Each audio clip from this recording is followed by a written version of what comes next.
Welcome viewers, আসসালামু আলাইকুম। আশা করি সবাই ভালো আছেন। টিপস বাংলা 27 চ্যানেলের পক্ষ থেকে আবারও আপনাদের সবাইকে স্বাগতম। আজকে আমি সম্পূর্ণ একটি নতুন টিউটোরিয়াল নিয়ে আপনাদের মধ্যে হাজির হলাম। সম্পূর্ণ নতুন একটি ভিডিও। আজকে আমি আপনাদের ইউটিউব সম্পর্কিত কিছু গুরুত্বপূর্ণ সেটিং সম্পর্কে ধারণা দেব। তো চলুন দেরি না করে শুরু করা যাক। আমাদের প্রথম যেটি করতে হবে, আমাদের ইউটিউব সফটওয়্যারে চলে যেতে হবে।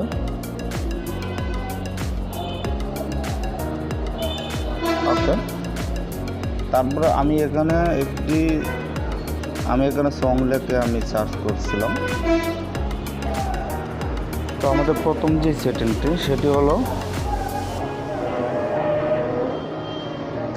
আমাদের উপরে যে এখানে এই যে একদম কর্নারে ডান দিকে যে অপশানটি রয়েছে সেই অপশানে ক্লিক করব।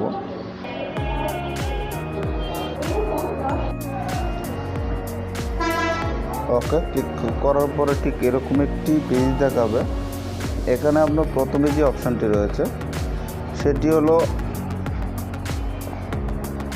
আপনি এখানে যদি ক্লিক করেন তাহলে দেখতে পারবেন আপনার এখানে আপলোড ডেট আপনি দেখতে পারবেন, ভিউ কাউন্ট করতে পারবেন, রেটিং দিতে পারবেন। এটা হলো প্রথম সেটিং। তারপরে দ্বিতীয়ত যেটি রয়েছে এখানে যে টিপ, যেখানে অল দেওয়া আছে, এখানে যদি আপনি ক্লিক করেন তাহলে আপনি এই রিলেটেড আপনি যদি ভিডিও চান তাহলে ভিডিও সিলেক্ট করতে পারবেন, যদি চ্যানেলের নাম চান তাহলে চ্যানেলের নাম সিলেক্ট করতে পারবেন। তারপর রয়েছে প্লেলিস্ট আপনি সিলেক্ট করতে পারবেন, মুভি সিলেক্ট করতে পারবেন, শো সিলেক্ট করতে পারবেন, এটা আপনার ইচ্ছা মতো। তারপরে যেটি রয়েছে সেটি হলো আপলোড ডেট। আপনি এখানে আপলোড ডেট দেখতে পারবেন। আপনি এখানে যদি লাস্ট ফর দেন তাহলে আপনার কি লাস্ট পর্যন্ত যেই ইউটিউব ভিডিওটি আপলোড হয়েছে সেটি আপনার হোম পেজে চলে আসবে। এখানে যদি যে টুডের মধ্যে ক্লিক করে দেন তাহলে আপনার আজকের মধ্যে যেগুলো ভিডিও আপলোড হয়েছে সেটি আসবে। আর এখানে নিচে আছে যে উইক যদি দেন তাহলে আপনার এক সপ্তাহের ভিডিওটি আসবে। নিচে মান্থ আছে, বছর আছে, এভাবে। যেমন আমি দিস উইকে ক্লিক করে দেখি। তারপরে যে নিচে আপনার এপ্লি অপশানটা আছে সেখানে ক্লিক করতে হবে। এপ্লি করে দিলে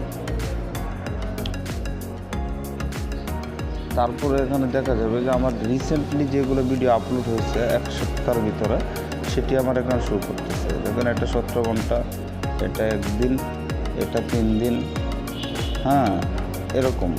এই যে 1 সপ্তাহ, এটা আপনার এখানে যদি আপনি মাস দেন, 1 মাসের মান্থের মধ্যে ক্লিক করেন তাহলে আপনার 1 মাসের ভিতরে যেগুলো ইউটিউব ভিডিও আপলোড হয়েছে সেগুলো আপনার হোম পেজে চলে আসবে। 1 বছরের দিলে সেরকম সেম ওইটাই।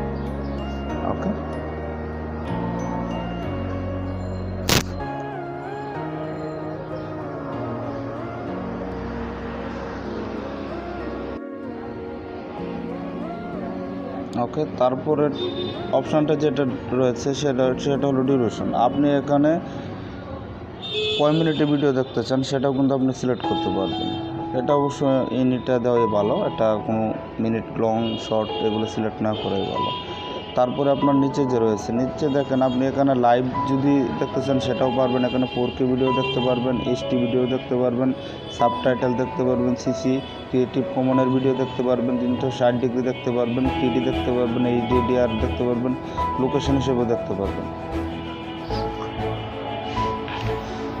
সব কিছু এখানে যে কোনো অপশানে আপনি ক্লিক করার পর অবশ্যই আপনার অপশান থেকে অ্যাপ্লি করতে হবে। অ্যাপ্লি করলেই সেই সেটিংটা পূর্ণ হবে।